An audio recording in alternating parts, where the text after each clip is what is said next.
Kita mulai berprasangka buruk terhadap orang lain, itulah yang menajiskan. Kita mulai berkata jelek kepada orang lain, itulah yang menajiskan. Kita mulai melakukan dan melihat orang lain dengan tatapan sinis, itulah yang menajiskan. Jadi bukan yang masuk, tapi yang keluar. Itulah ekspresi dari hati kita. Untuk itulah hari ini Tuhan Yesus ingin mengajak kita selaras. Kalau perkataan begini, perbuatan juga begini. Perbuatan begini, iman juga begini. Iman begini, maka kita bersatu dengan Tuhan yang memberikan semua perintah itu demi untuk keselamatan kita. Dalam nama Bapa dan Putera dan Roh Kudus.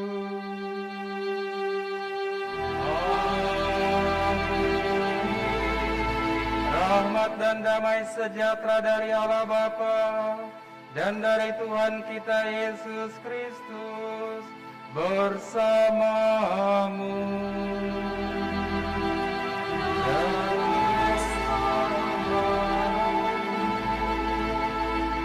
Para ibu, bapak, saudara, saudari sekalian yang terkasih, selamat siang semuanya. Selamat siang, Romo. Kita berjumpa kembali di tempat ini, di rumah Tuhan ini, pada hari Minggu biasa ke-22. Kita mau bersyukur pertama-tama atas kebaikan, berkat, dan rahmat Tuhan yang dianugerahkan kepada kita dalam perjalanan perjuangan kehidupan kita, terutama di masa-masa sulit saat ini. Dalam kehidupan bersama kita tahu bahwa banyak aturan dan norma untuk menjaga segi-segi kehidupan bersama. Tatanan itu hanya menjadi kata-kata kosong ketika tidak disertai dengan tindakan yang nyata. Dalam kehidupan menggereja pun, kehidupan beriman kita tahu bahwa ada banyak perintah, ada banyak aturan, ada norma-norma yang kita terima sebagai buah dari refleksi iman kita yang harus disertai dengan tindakan nyata. Setiap perintah Allah, setiap perintah gereja bukan untuk dipuja atau untuk ditaati secara buta, melainkan supaya diwujudkan dalam tindakan yang nyata. Itulah yang harus kita jalankan menurut nasihat kitab suci pada hari Minggu ini. Maka mari kita bersama-sama, mari kita mengawali perayaan Ekaristi ini. Kita senantiasa menyadari kekurangan kelemahan kita sebagai manusia. Kita seringkali lalai dalam menjalankan tugas dan kewajiban kita sebagai warga gereja maupun sebagai warga masyarakat. Ibu bapak, saudara-saudari, umat Allah yang terkasih, Shalom. Shalom. Sekarang ini memang panas. AC-nya sudah dikurangi soalnya. Jadi Anda sedikit berkipas-kipas nggak apa-apa. Ya. Bapak, Ibu, saudara-saudari, beberapa tahun yang lalu ada seorang uskup agung di kota Milan itu ditanya begini. Bapak uskup, dosa manusia apa yang terbesar di Italia sekarang ini? Dosa apa? Ini kan pertanyaan jebakan. Sebuah pertanyaan jebakan. Sebab rahasia pengakuan itu tidak bisa diungkapkan kepada siapapun. Rahasia pengakuan itu harus dijaga meskipun konsekuensinya adalah kematian. Tidak akan pernah dibuka kepada siapapun. Dan itu akan dijaga. Tapi mereka bertanya, dosa apa yang terbesar di kota Italia? Apakah dosa pembunuhan? Apakah dosa mencuri? Apakah dosa melawan perintah Allah? Dan Monsinyur ini menjawab dengan diplomatis begini. Bukan dosa mencuri. Bukan dosa membunuh. Bukan dosa-dosa lain. Dosa paling besar saat ini adalah ketidakmampuan manusia menjembatani antara perkataan dan tindakan. Itulah dosa yang paling besar yang dibuat. Maksudnya adalah kita berkata lain, berbuat lain. Hari ini dalam bacaan-bacaan kitab suci kita mendengar Ada aturan-aturan yang dibuat. Ada adat istiadat dibuat. Semuanya. Dan Tuhan Yesus hari ini persis mengkritik itu. Hari ini kita diajak untuk belajar bahwa perkataan itu harus sesuai dengan perbuatan. Dan perbuatan itu adalah ekspresi dari iman kita. Dan iman itu harus membuat manusia menjadi satu dengan Allah. Inilah perjalanan. Maka bacaan pertama, Musa berseru kepada umat Israel, lakukanlah perintah Allah. Buatlah itu, karena itulah yang akan menyelamatkan kamu. Jangan menambah dan mengurangi. Jangan membuat ini dan itu. Yang pertama dan utama adalah lakukanlah perintah-perintah Allah. Kita ingat bahwa dalam perjalanan pengembaraan di padang gurun selama 40 tahun itu, Tuhan memberikan perintah kepada bangsa Israel melalui Musa.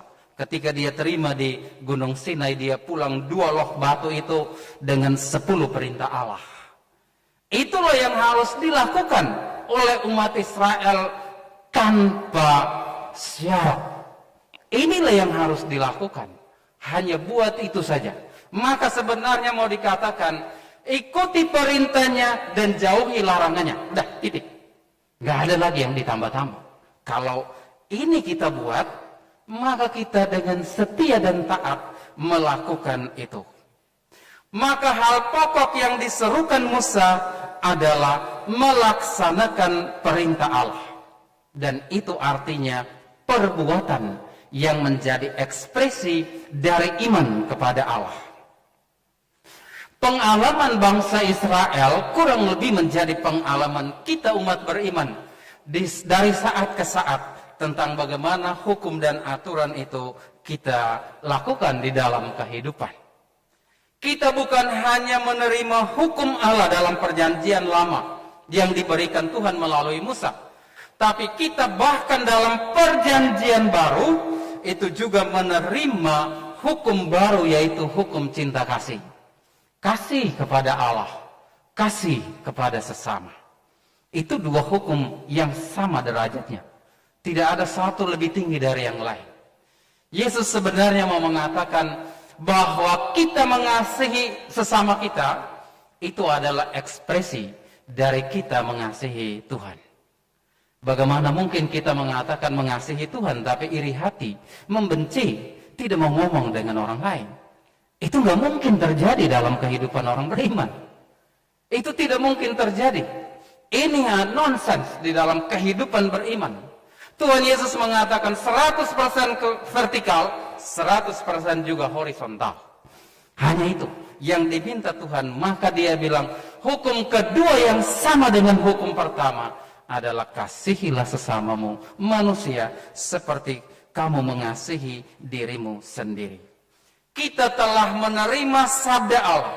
Kita telah menerima perintah-perintah Allah yang begitu luhur dan mulia dan menjadi pedoman, tuntunan kehidupan kita semua. Tetapi ini bukan hal yang gampang juga. Ketika kita pulang mengalami situasi yang kurang baik, kita marah dan emosi, ini tantangan untuk melakukan apa yang menjadi perintah hukum Tuhan di dalam kehidupan kita. Maka Rasul Yakobus dalam bacaan kedua tadi dia mengatakan, mengajak kita umat beriman supaya menerima dengan lembut firman Tuhan yang terpaut di dalam hati kita. Dan kita melakukan karena firman itu berkuasa untuk menyelamatkan jiwamu. Firman Allah yang terpahat dan terpaut di dalam hati kita itu berkuasa untuk menyelamatkan jiwa kita. Maka Rasul Yakobus, bukan Rasul Paulus, Rasul Yakobus mengajak kita untuk menerima dengan lembut dan melakukannya dengan sepenuh hati. Ini juga pasti menjadi tantangan tersendiri di dalam kehidupan umat beriman. Istiadat dan semua kita tahu bahwa sebelum makan kita harus cuci tangan. Ya. Kalau di masa pandemi, kalau dulu kita cuci tangan untuk makan, di masa pandemi cuci tangan pun tidak dikasih makan. Ya. Ini tidak apa-apa, karena ini protokol kesehatan. Tapi Tuhan Yesus menghadapi mereka dengan pertanyaan begitu. Maka Tuhan ingin mengarahkan mereka supaya melaksanakan hukum itu jangan secara buta, hanya taat secara letterlek. Maka dia mengatakan begini, benarlah kata Nabi Yesaya, bangsa ini memuji aku dengan bibirnya, tapi hatinya sebenarnya jauh. Hatinya jauh. Maka percuma mereka beribadat kepada Allah, karena yang dilakukan adalah adat istiadat dan perintah manusia, bukan perintah Allah. Itulah yang menjadi tantangan. Tuhan Yesus sebenarnya sederhana, dia mau mengatakan begini, bahwa segala sesuatu itu harus ditempatkan pada porsinya. Maka dia mengatakan, dengar dan camkanlah ini. Bukan yang masuk itu yang menajiskan, bukan. Tetapi yang keluar itulah yang menajiskan orang. Mengapa begitu? Sebab dari dalam hatilah timbul segala sesuatu yang jahat kepada orang lain. Kita mulai berprasangka buruk terhadap orang lain, itulah yang menajiskan. Kita mulai berkata jelek kepada orang lain, itulah yang menajiskan. Kita mulai melakukan dan melihat orang lain dengan tatapan sinis, itulah yang menajiskan. Jadi bukan yang masuk, tapi yang keluar. Itulah ekspresi dari hati kita. Untuk itulah hari ini Tuhan Yesus ingin mengajak kita selaras. Kalau perkataan begini, perbuatan juga begini. Perbuatan begini, iman juga begini. Iman begini, maka kita bersatu dengan Tuhan yang memberikan semua perintah itu demi untuk keselamatan kita. Maka hari ini kita belajar dari bacaan-bacaan kudus hari ini, supaya kita menghindari apa yang dikatakan oleh Tuhan Yesus terhadap kaum Farisi dan ahli Taurat. Hai orang-orang munafik, janganlah berlaku begini, berkata begini, tapi Anda berlaku seperti ini.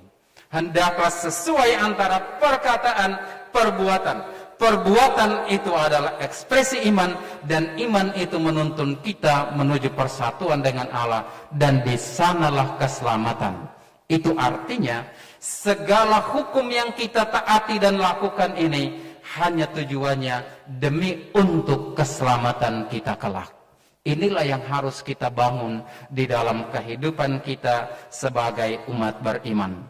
Kita dalam kehidupan bersama itu banyak sekali aturan, banyak sekali norma, banyak sekali perintah, banyak sekali yang harus kita taati. Bahkan Anda sebelum misa ini saja sudah mendengar rentetan aturan misa new normal kan gitu. Jangan ini, jangan ini, jangan ini. Ini semua kita taati untuk kebaikan bersama. Karena kerajaan Allah itu tercipta di dalam kehidupan kita umat beriman.